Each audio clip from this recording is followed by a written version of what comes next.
Hello everyone, welcome to my channel. I hope you all are doing good.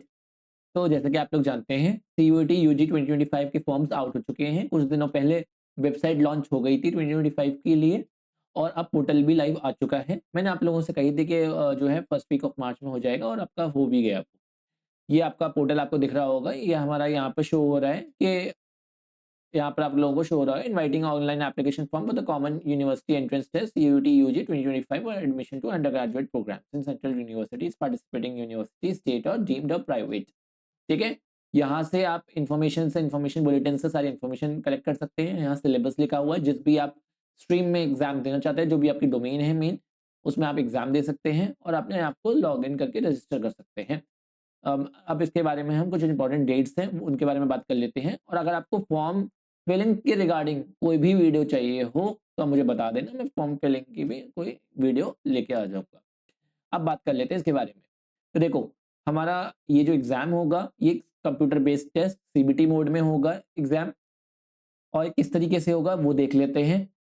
1 मार्च से 22 मार्च तक हमारा submission होगा application form का। ठीक है, 22 दिनों को समय दिया गया है। जो आईएससी वाले बच्चे हैं वो पहले फिजिक्स का एग्जाम दे लें, उसके बाद ही फॉर्म भरें। ठीक है, अभी फॉर्म भरने के लिए जल्दबाजी मत करना, आराम से सोच समझ के फॉर्म भरना। और आपका काफी टाइम है आपके पास, एग्जाम दे लो, उसके बाद तो फ्री हो, तब आराम से भरना फॉर्म को। लास्ट डेट सक्सेसफुल पेमेंट की 23 रहेगी। करेक्शन की डेट 24 से लेकर 26 मार्च तक रहेगी। उसके बाद एग्जाम होना कब है? 8 मई से 1 जून के बीच में एग्जाम होना है। आपका कभी भी एग्जाम पड़ सकता है, तो आप मेंटली प्रिपेयर होकर चलो कि आपको अप्रैल एंड तक अपना सिलेबस वाइंड अप कर लेना है, क्योंकि मई तो जो है वो एग्जाम का मंथ है। तो अप्रैल तक आपको अपना सिलेबस वाइंड कर लेना है। आपके पास 1.5 महीना होगा, 1.5 मंथ होगा आपके पास अपने सिलेबस की प्रिपरेशन करने के लिए बोर्ड के बाद। जिन भी लोगों को सीयूटी देना है उन लोगों के लिए बता रहा हूँ। देन उसके बाद आपको announcement of city of examination आपको मिल जाएगा, और मोस्ट प्रोबेबली आपको सिटी जो है अपनी जो फर्स्ट प्रेफरेंस होगी वो मिल जाती है। ऐसा दिक्कत आती नहीं है, मिल जाती है। देन उसके बाद डिस्प्ले ऑफ आंसर कीज जो है, प्रोविजनल आंसर्स की, ये कह रहा है टू बी अनाउंस लेटर, पर वो आ जाता है, रिजल्ट आपका टाइमली आ जाता है। और डिक्लेरेशन ऑफ रिजल्ट के बारे में भी अब उसने कोई इन्फॉर्मेशन नहीं दी है। ठीक है, ये आपका सब कुछ है। वेबसाइट है ये CUT.NTA.nic.in, इस पर आप जाके पढ़ सकते हैं। एग्जाम जो है वो 13 लैंग्वेजेस के अंदर होगा। अ, बाकी एग्जाम जो है ऑनलाइन मोड से ही इसके फॉर्म्स फिल करे जाएंगे। एक ही फॉर्म फिल करना है, ये सब तो हमें पता है। अब देख लेते हैं जरा हम एक चीज को, जो है हमारा केमिस्ट्री के लिए सिलेबस। चलो इससे पहले जो है ना, हम कुछ पर्टिकुलर डिटेल्स देख लेते हैं। इस तरह से इंफॉर्मेशन बुलेटिन आप डाउनलोड कर सकते हो वेबसाइट से, और इसे रीड कर सकते हैं, है ना। तो ये है आपकी इंफॉर्मेशन बुलेटिन। एक मिनट रुकना जरा, लोडिंग में टाइम ले रही है थोड़ा सा। तो देखो, ये सब आपकी इंफॉर्मेशन बुलेटिन है, इससे आप सारी इंफॉर्मेशन कलेक्ट कर सकते हो। ठीक है, और प्लीज बिना देखे मत जो है भर देना। एक बार इसे अच्छे से पढ़ लेना, कोर्स का सिलेक्शन अच्छे से करना पढ़ के। ठीक है, ऐसे ब्लाइंडली मत भर देना। देखो, 1 से 22 मार्च तक आपका फॉर्म फिलिंग है, और 11:50 तक है, 11:59 नहीं है। इस बात का ध्यान रखना, जो लोग लास्ट मोमेंट तक भरते हैं फॉर्म। ये सब अपने लोगों ने बताई दिया, ये सारी बातों में बात होगी। अगर आप जनरल कैटेगरी से हो तो आपको 3 सब्जेक्ट्स तक 1000 रुपीज देने पड़ेंगे। और आपको जो भी एडिशनल सब्जेक्ट आप चूज करते हैं उसके लिए 400 पर सब्जेक्ट देना पड़ेगा। ओबीसी, नॉन क्रीमी लेयर और ईडब्ल्यूएस के लिए 900, SC ST के लिए 800, और अगर आप इंडिया से बाहर के हो तो 4500 रुपीज आपको देने पड़ेंगे 3 सब्जेक्ट्स तक। ठीक है, इस बार के पेपर में कुछ चेंजेस आए हैं, क्वेश्चंस में भी, पैटर्न में भी, और चॉइस में भी। पेपर इस बार जो है वो सिर्फ और सिर्फ 37 सब्जेक्ट्स में होगा। पिछली बार से ये रिड्यूस हो गया है। पिछली बार पेपर ज्यादा, पिछली बार तक ज्यादा में होता था। इस बार सिर्फ 37 सब्जेक्ट्स में पेपर होगा, जिसमें 30 लैंग्वेजेस और 23 डोमेन स्पेसिफिक सब्जेक्ट्स है, और एक जनरल एप्टीट्यूड टेस्ट है। टाइम में भी रिडक्शन आ गया है।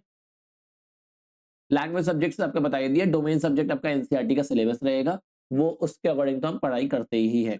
जनरल एप्टीट्यूड टेस्ट में आपकी logical, analytical, mensuration, stats, geometry, ये सब रहेगी, और जनरल नॉलेज, करंट अफेयर्स, और ये सब मैं पढ़ाऊंगा आपको। ठीक है, मेरे जो सब्जेक्ट्स रहेंगे डील करने के वो होंगे एप्टीट्यूड, इंग्लिश, और आपका डोमेन स्पेसिफिक जो है हमारा केमिस्ट्री। ये 3 सब्जेक्ट मैं पढ़ाऊंगा, बाकी आप अपना देख सकते हो। ओके, 5 सब्जेक्ट्स आपको चूज करने हैं मैक्सिमम, और जनरल एप्टीट्यूड टेस्ट इंक्लूड होगा उसके अंदर। ठीक है, मार्किंग की भी बात करें तो हमारे को +5 मिलता है और नेगेटिव मार्किंग होती है -1 की। तो इसमें काफ़ी अच्छा रहता है, 0.2 का ही रहता है इसके अंदर, +5 और -1 रहता है। कुछ एग्ज़ाम्स होते हैं जिनमें 1/3 भी होती है, कुछ में 1/4 भी होती है, यहाँ पे 1/5 है, तो ये तो बहुत अच्छी बात है। ठीक है? सीबीटी मोड में एग्ज़ाम रहेगा, लास्ट टाइम जो है ब्लेंडेड एग्ज़ाम हुआ था, पेन एंड पेपर और सीबीटी दोनों था, लेकिन इस बार कंप्लीटली जो है सीबीटी मोड में एग्ज़ाम रहेगा। 50 क्वेश्चंस आएँगे, पिछली बार चॉइस होती थी 60 में से 50 कर लो ये सब, इस बार कुछ नहीं होगा। सारे क्वेश्चंस कंपल्सरी हैं, इस वाले पॉइंट को बहुत अच्छे से पढ़ लेना, सारे क्वेश्चंस कंपल्सरी हैं, इस बार कोई चॉइस नहीं है। ड्यूरेशन हर पेपर की 60 मिनट्स रहेगी, ये बात भी अच्छे से पढ़ लेना। इस बार ये चेंज है एग्ज़ाम पैटर्न में, ये बात अच्छे से पढ़ लेना। पहली बात तो डोमेन स्पेसिफिक सब्जेक्ट्स रिड्यूस हो गए हैं, सेकेंडली पेपर में चॉइस खत्म हो गई है, ठीक है? ये चीज़ दोनों ध्यान से पढ़ लेना। बाकी सब आपको सारी इन्फॉर्मेशन दे रखी है, उसे आप अच्छे से रीड कर सकते हो बुलेटिन को। अगर आपको जो है वीडियो चाहिए फॉर्म फिलिंग से रिगार्डिंग तो मुझे बता सकते हो। स्कैन फोटोग्राफ 10 केबी से 200 केबी तक के बीच में होनी चाहिए। सिग्नेचर कितने आपको रिक्वायरमेंट है, सर्टिफिकेट्स आपको कैसे चाहिए, आपके फी पेमेंट के बारे में सब कुछ ऑनलाइन होगा, कुछ भी ऑफलाइन नहीं है इसके अंदर, ठीक है? ये सब आप जो है देख सकते हो। बाकी एज़ सच इसके अंदर ऐसा कुछ डिटेल्स नहीं है, आप इसे देख लेना और इसे अच्छे से देख लें। चॉइस ऑफ सिटीज़ की बात करें तो आपको 4 सिटीज़ मिलेंगी चूज़ करने को, आप चारों को प्रेफ़रेंस में ऑर्डर में डाल सकते हो। फर्स्ट को आप अपनी ऑब्वियसली आपका होम टाउन या जहाँ भी आप हो वो, एंड आपको 4 सिटीज़ की प्रेफ़रेंस डालनी है। आपको एडमिनिस्ट्रेटिव रीज़न की वज़ह से वो डिफरेंट सिटी बोल रहा है, लेकिन 99.99% आपको अपनी प्रेफ़रेंस मिल जाती है। लेकिन वही है फर्स्ट कम फर्स्ट सर्व, ठीक है? वही चीज़ है। तो इस बात का ध्यान रखना। एडमिट कार्ड के बारे में उसने बोला कि जो है प्रोविज़नली मिल जाएगा, उसके बारे में कोई दिक्कत नहीं है। 8 मई से 1 जून के बीच में एग्ज़ाम होगा और बाकी सब आप लोगों को इन्फॉर्म कर दिया जाएगा। एग्ज़ाम जो है शिफ्ट वाइज़ होता है, तो उसका ध्यान रखना 60 मिनट्स की एक शिफ्ट लगती है, ठीक है? बाकी सारी इन्फॉर्मेशन है, आप इस बुलेटिन से रीड कर सकते हो। सारी इन्फॉर्मेशन यूएफएम के बारे में, ड्रेस कोड के बारे में, एक बार ड्रेस कोड देख लेना कि ड्रेस कोड में आपका जो है पेन-वेन कुछ भी अलाउड नहीं है। कम्युनिकेशन डिवाइसेज़ और ये सब तो आपको पता ही है, सारे एग्ज़ामिनेशंस में होता है। ये तो 2 बार पहले रिपोर्टिंग टाइम से आपको पहुँचना पड़ेगा। वो सब वही है, शूज़ परमिटेड नहीं है, ये इस बार नई चीज़ है कि शूज़ परमिटेड नहीं होंगे अब से।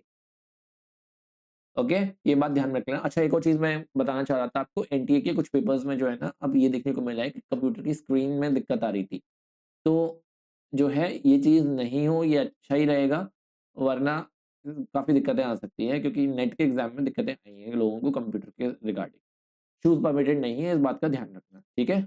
ये रूल पहले नहीं होते थे, अब कर दिए हैं। जब से नीट के बारे में जब एनटीए को कोर्ट में ले जाया गया, उसके बाद से रूल्स स्ट्रिक्ट कर दिए हैं, ठीक है? आंसर की को चैलेंज करने के लिए आप ₹200 पर क्वेश्चन से आंसर की को चैलेंज कर सकते हो। बाकी मार्किंग स्कीम के बारे में है और ये सब चीज़ें आप पढ़ सकते हो, है ना? कौन-कौन सी यूनिवर्सिटीज़ इसके अंदर आती हैं, वो है एएमयू है, Assam university and central universities हैं ये। एंड आपकी इसके अंदर जो आपका सब लोगों की प्रेफ़रेंस रहती है, that is university of Delhi, ये भी इसके अंदर आती है। ओके? हाँ जी।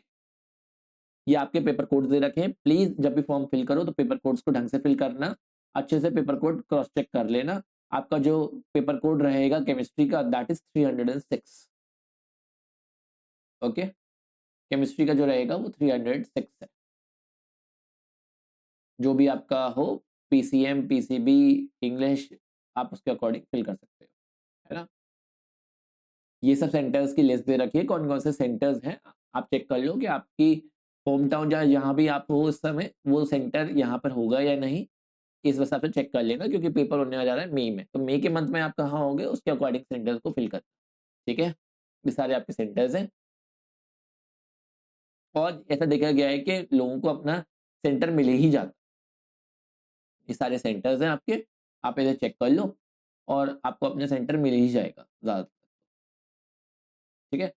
इंटरनेशनल सेंटर्स में हमारे ये सारे सेंटर्स हैं। बहरीन है, इंडोनेशिया है, कुवैत है, Malaysia, Germany, Nepal, Nigeria, Oman, Qatar, Saudi Arabia, Singapore, UAE और वॉशिंगटन डीसी भी है।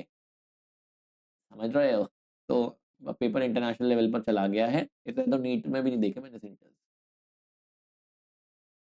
पेमेंट की बात करी जाए तो जो है नेट बैंकिंग से कर सकते हो, डेबिट कार्ड, क्रेडिट कार्ड और यूपीआई से कर सकते हो पेमेंट।